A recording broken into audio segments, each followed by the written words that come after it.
We're feisty this morning. How are you doing? Praise Jesus for that. All the energy. It's great. So I'm no stranger to giving talks, but I've never given one in front of my mother.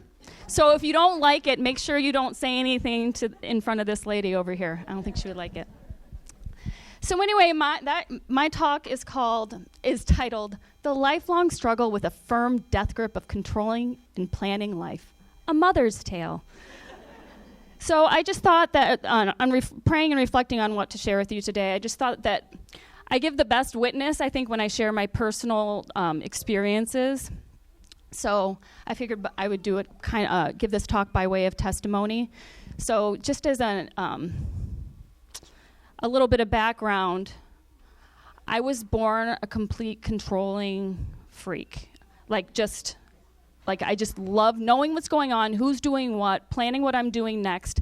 I have a hard time enjoying the moment because I love anticipating what is coming. So one way that God decided to break me free of that, or to try to break me free of that, is to give me, oops, this isn't working. Oops. Spoiler! Anyway, a husband who has similar leadership skills and 8 children.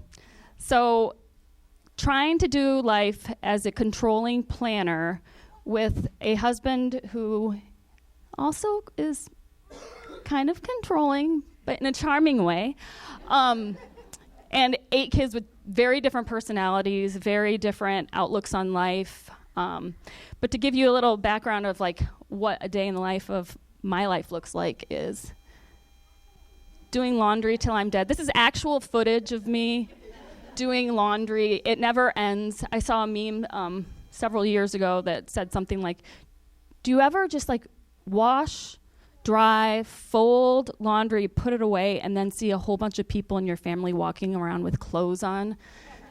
And so when you have a family of 10, that's a lot of clothes for every day. So I feel like I'm doing laundry until I'm dead. Lots of this. Lots and lots of this. Butter. I don't know why, but my phone is filled with pictures of butter being completely desecrated by my children. I don't know why it is, but some people can't have nice things. I can't even have nice butter. So. And this is a funny picture. If you look closely, you can see on your far right, my oldest son, Frank, in the sweatshirt at my daughter's first communion. There was a miscommunication about when the SAT test was. So Frank ran in hot, probably about 15 minutes after Mass started, and I was like, but I wanted a nice family picture. And John's like, do it. We'll laugh about it later. Maybe we'll make it our Christmas card. So some of you guys might be seeing this in your mailbox in December.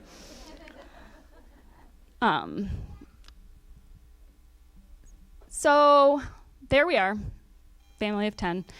To back things up a little bit, give you a little bit more background about who I am. On my first day of first grade, or the night before the first day of first grade, I set my alarm. 6-year-olds don't know how to set alarms, so it didn't go off. I freaked out. I was only a couple minutes late from what my estimations I wanted to be, but that was the last time I slept in. Never happened again.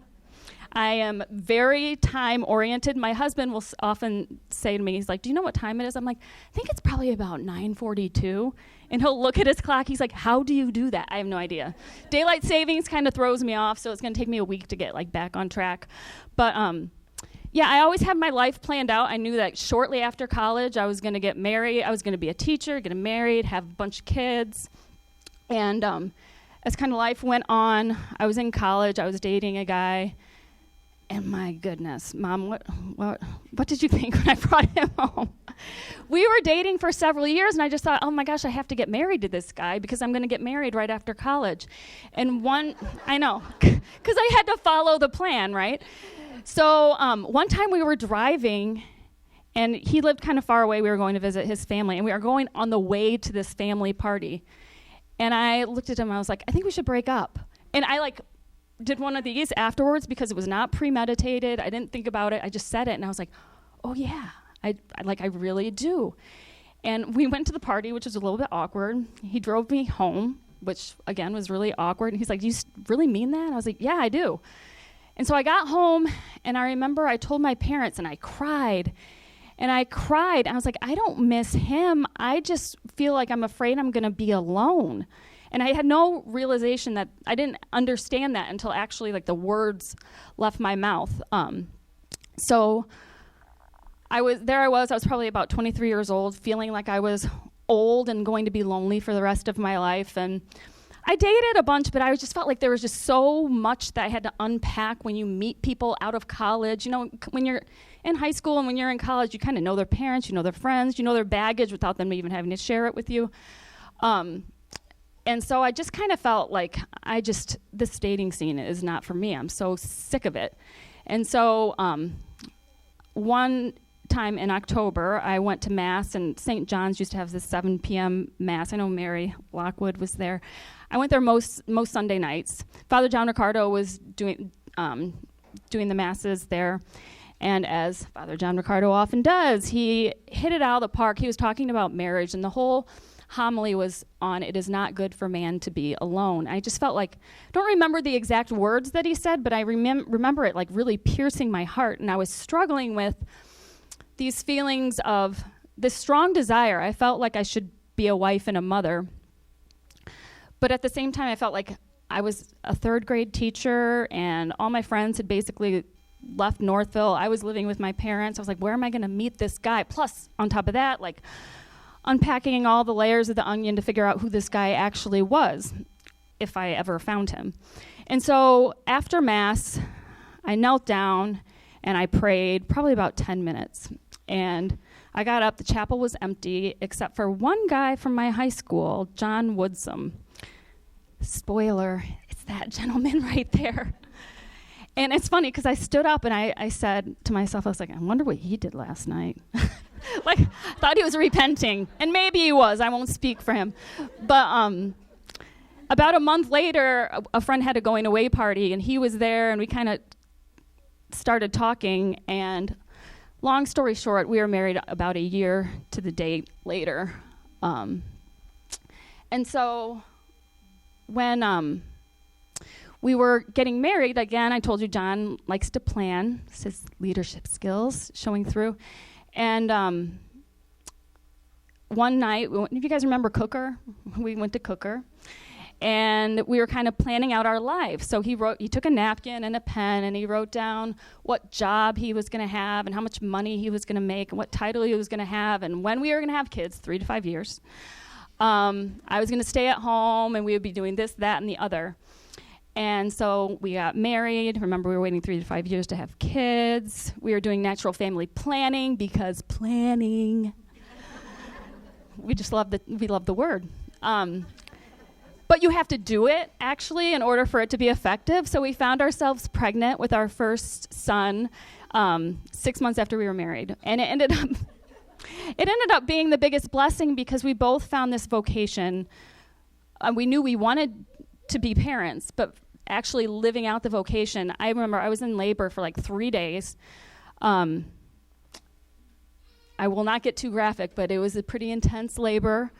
I, for some reason, was insistent on doing it unmedicated, and when I left, after having tears and stitches and everything, they were wheeling me away, and I said, I'll see you real soon.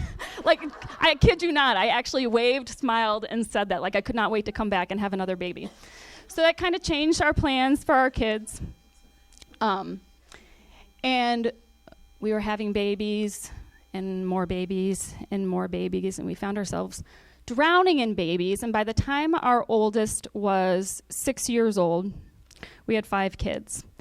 And they're all beautiful and such gifts, but we were living in a very small house.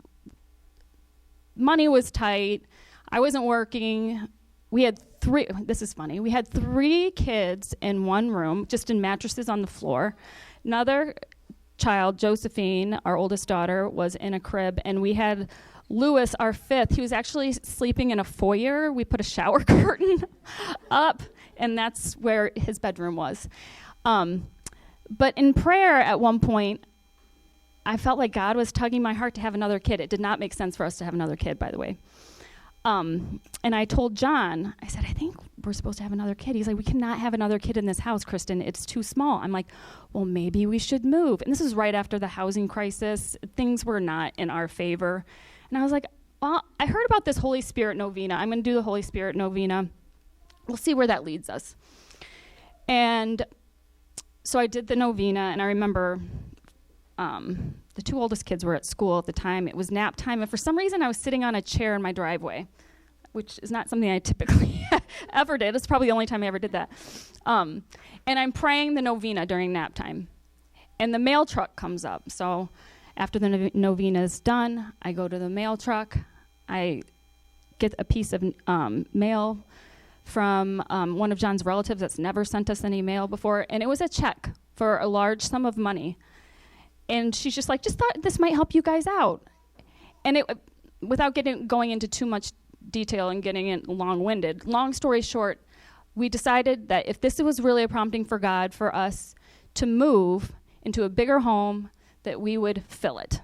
We would fill it with babies. We would fill it with other people. We'd invite people into our home because we considered it a gift from God, if that, in fact, is what God was prompting us to do.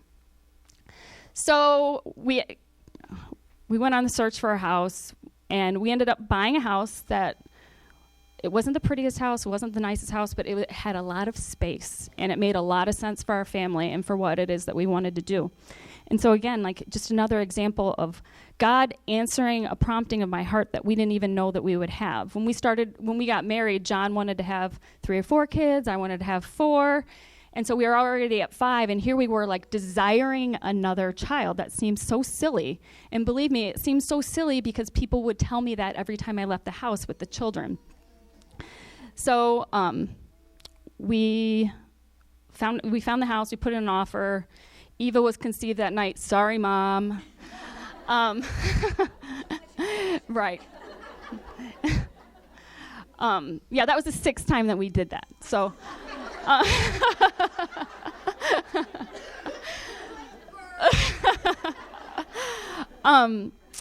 So here we were. We had 6 beautiful kids, 6 healthy kids. Everything, although it wasn't going to plan, everything looked and seemed like all tidy and tied up with a nice little bow. And so we felt like we're doing good. God is honoring us. And then we got pregnant again. I found out I was pregnant the day after Eva's first birthday. And that ended up being our first miscarriage. That was really hard for me. In fact, I felt like it was, if you would have asked me the day before I found out that I was pregnant, I would have told you that one of my biggest fears was having a miscarriage. I just didn't know what I would do. I saw friends go through with it. I felt so good that I didn't have to experience that. I don't know what I just did. I get pregnant, I hold babies 9 months later. I got pregnant this time, and now my womb is empty and I have no baby to hold on to. And that was extremely difficult. I didn't understand it. It didn't make sense because to want to hold your baby is such a natural thing to do, and I didn't understand why God wouldn't honor that, why you wouldn't give me a baby to hold. And so that was tough. I kind of wrestled my way through it. It was difficult with my husband as well. And a couple months later, we found out we were pregnant again, and again, it was another miscarriage. This one was a little bit more intense. I had to have a D&C. There were lots and lots of doctor's appointments. It seemed incredibly drawn out. And again, I just felt so broken. And I had 6 babies to go and tuck in to bed every night. But this longing for these 2 other babies I never got to hold just didn't make sense to me at all. And so I had a friend's husband, his wife had gone through several miscarriages, and he told me, he's like, Kristen, do you think God makes mistakes? I said, no. He said, then you can recognize that God made this baby and it wasn't a mistake. I was with him to that point. And he said that even though God knows that you would never hold this baby, he decided in his infinite wisdom to give you these babies, excuse me, to give you these babies anyway. We don't understand his plan, but we understand that his plan is always best. And sharing that with me really opened something, like talking about surrender, opened up something in me that I didn't know needed to be opened up, because it felt right to grieve the loss of a baby, and it is right to grieve the loss of the baby, but to understand that those babies still have a purpose is really, really powerful. So this is me when I came home with Eva, and life was perfect, and I had half a dozen babies, and I always get to hold them after I'm pregnant. That's out of character. This is this is where Gemma is buried. I talk about my babies a lot, actually, Max and Gemma, and nothing gives me more joy when people come and they talk to me, and they said, I have a friend that says, I was praying for to Max and Gemma to pray for this particular intercession, and it just gives my baby so much purpose. I just think there's so much fear and shame associated with miscarriage that people don't talk about it. That's why I realized when I started talking about it, I realized that I wasn't as alone as I thought that I was.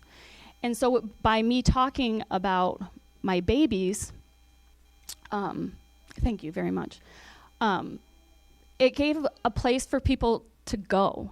And so this is kind of ironic, because just last week a mom came up to me and she said her daughter was experiencing her first miscarriage, and she was asking me about the cemetery that I have Gemma buried in. Max's name is there too, because this is a special place just for miscarried babies. And so I gave her the information, and she said, oh my gosh, that's such a comfort. And I think, oh my gosh, my Gemma is ministering. And this morning I woke up at 6 o'clock in the morning because I wanted to practice, I want to be really polished for you guys. And I woke up and I got on my phone, and somebody I have not talked to in 22 years. I graduated from college in 2001. I have not spoken to her since the day we graduated. She reached out to me and she said that her colleague is experiencing a miscarriage, and she asked me what I could do to help so that she could support her friend. So as recently as today, my Max and Gemma, because I speak about them, because they're such a big part of my life, they're in this ministry that I would never in a million years want to be a part of. So in that surrender, that accepting God's will, me naming it, me with the help of my community, obviously. I did not do any of this on my own, but helping God to be able to see how God reveals his holy will within my surrender to accepting what doesn't make sense. And so after we had Max and Gemma, very strangely, I felt called to have another baby, and my husband was just like, Kristen, you just had 2 miscarriages. The last one was pretty tough, and I don't want to open that up to you. And I said, well, can you pray about it? And he's like, I don't want to pray about it. I'm not open to it. And that, of course, became a really big struggle in our relationship. So I remember we went to a friend's wedding in Chicago, just the 2 of us, and it was in May, and we were driving home the day after the wedding, and I just burst into tears, and I just was like, I just really feel like God is calling us to have a baby, and I just don't understand why you won't even be open to it. He's like, fine, let's do a novena. Last time we had a novena, it worked. So anyway, I was like, okay, let's do a novena right now. And he said, well, what do you want to do a novena for? I said, well, let's do it for St. Maximilian Kolbe. We did it for 9 days.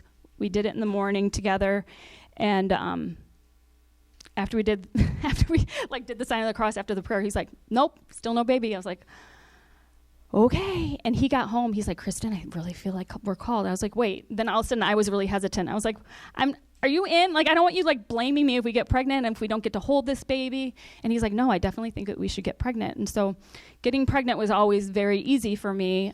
Up until that point, it took me a couple of months to get pregnant. And we found out we were pregnant. And we found out it was a boy. And so we're tossing around names. What goes with all of our boy names? Frank, Eddie, Charlie, Lewis, Isaac. Well, oops, spoiler alert. So we came up with Isaac. Isaac Jogues was a missionary saint. He was one of the Canadian martyrs, and he was just like, I hope I can say this here, he's a badass saint. And he was just like, I mean, he loved Jesus. He gave his body for Jesus, and I just thought that was really cool. And so I didn't love the idea, but I really liked the idea. And the next morning, well, the night, there was one evening after we decided that we were going to name him Isaac that John was like, well, what middle name would you put with Isaac? And I was like, I don't know. And he's like, I started looking up other missionary saints, other Jesuit saints. I saw St. Francis Xavier, and I was like, what about Xavier, Isaac Xavier? I was like, I like that. The next day, John woke up, and he was getting ready. He's like, what do you think about Isaac Xavier still? I was like, I'm not married to it, but it's fine. And he said, I just think it's really cool because his initials will be IX, and even though it's our 7th baby this side of heaven, it's our 9th that we've had. So his initials will be number 9. And so I was like, oh my gosh, I love that. Like, and it was so, like, it wasn't intentional. It's something that just happened very organically. And so then we have, I go into labor, we have Isaac, it was a beautiful day. I'm holding him, and I looked at the date, and I remembered it was a year to the day that we started our novena. I didn't get pregnant right away because God had a better plan. Isaac was born at 6:21 p.m. It adds up to 9. He was 8 pounds, 1 ounce.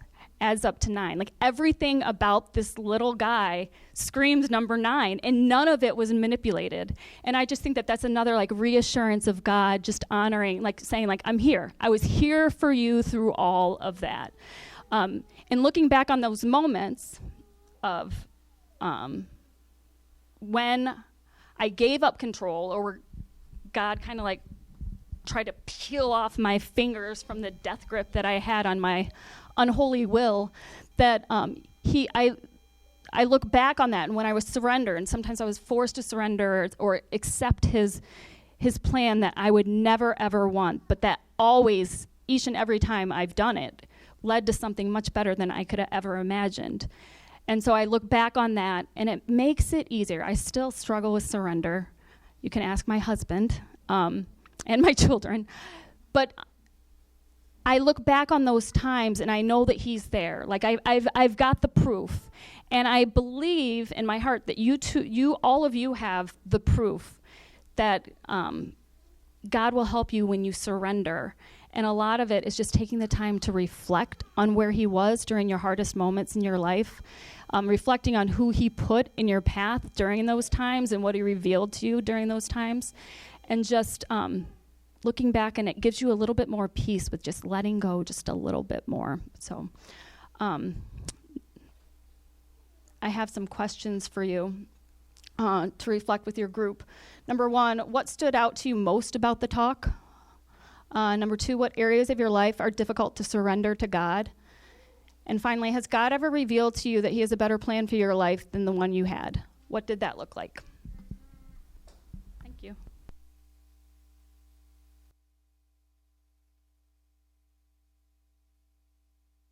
Hi, ladies. Before we leave today, and we start sharing prayer requests, since the topic is on surrender, I wanted to share the story of a good friend of mine. Luke Condit and his wife, Anna. I've known Anna, I used to teach with her, and they live in the Ann Arbor area, both Franciscan grads. They have 6 kids. Last year, Luke discovered that he had colon and liver cancer, late stages. He and his family have been carrying this cross with such fierce joy and surrender. And on Sunday, Luke wrote something on his Caring Bridge site that I think we all could benefit from hearing. And keep in mind, he was just hospitalized. He just got out of the hospital. He was in intense pain. It looks as though the disease is progressing. And his response is this prayer. It is a constant struggle, a temptation to search for and hope for healing, and in the midst of it, begin to neglect the cross which God has given to us. So often I can start to feel anxious because I want healing. I want normalcy. I want to feel good, but God is continuing to ask me to surrender. I don't need to do anything heroic. I just need to lovingly embrace what he is giving to me. It is his plan, his path, his will. He knows what he is about, and all he asks is that we humbly surrender daily to him. Do we trust his plan? Do we believe he is good and has our best interest at heart? Then what is there to fear? In accepting the crosses he gives to us, we can begin to experience the joy of him. This joy is veiled but real. We must first embrace the contradiction before we can experience the fruit of this joy. So Jesus, we do. We embrace our crosses, all of the little ones and big ones, the monotony of life, things that aren't expected, sometimes our own family, not mine, of course, and of course those crosses which are present in our life, physical and emotional suffering, which come from a variety of situations. Jesus, we trust that you care about us, that you have a plan for us. Jesus, we not only embrace the crosses, but we surrender them to you. Show us how to love them. Show us how this is a part of your plan. Everyone endures suffering, sometimes big, sometimes small, but in all of it, joy can be found, not by striving, but by surrendering and trusting him. So just thought that was worth sharing considering the topic. And you can all share your prayer requests and make sure you're on time to get your kids upstairs. See you next week. Oh. Oh, Henry the 8th. Actually the 10th, but he looks like he's the 8th. So Henry, I was around doing life like a chicken with my head cut off with 7 kids, and despite all scientific evidence to the contrary, Henry's here. So so he's a joy. He is full of life, and he's incredible. Everybody loves Henry. So Suzanne Kane got to spend some time with him today. Yeah, he's a bear.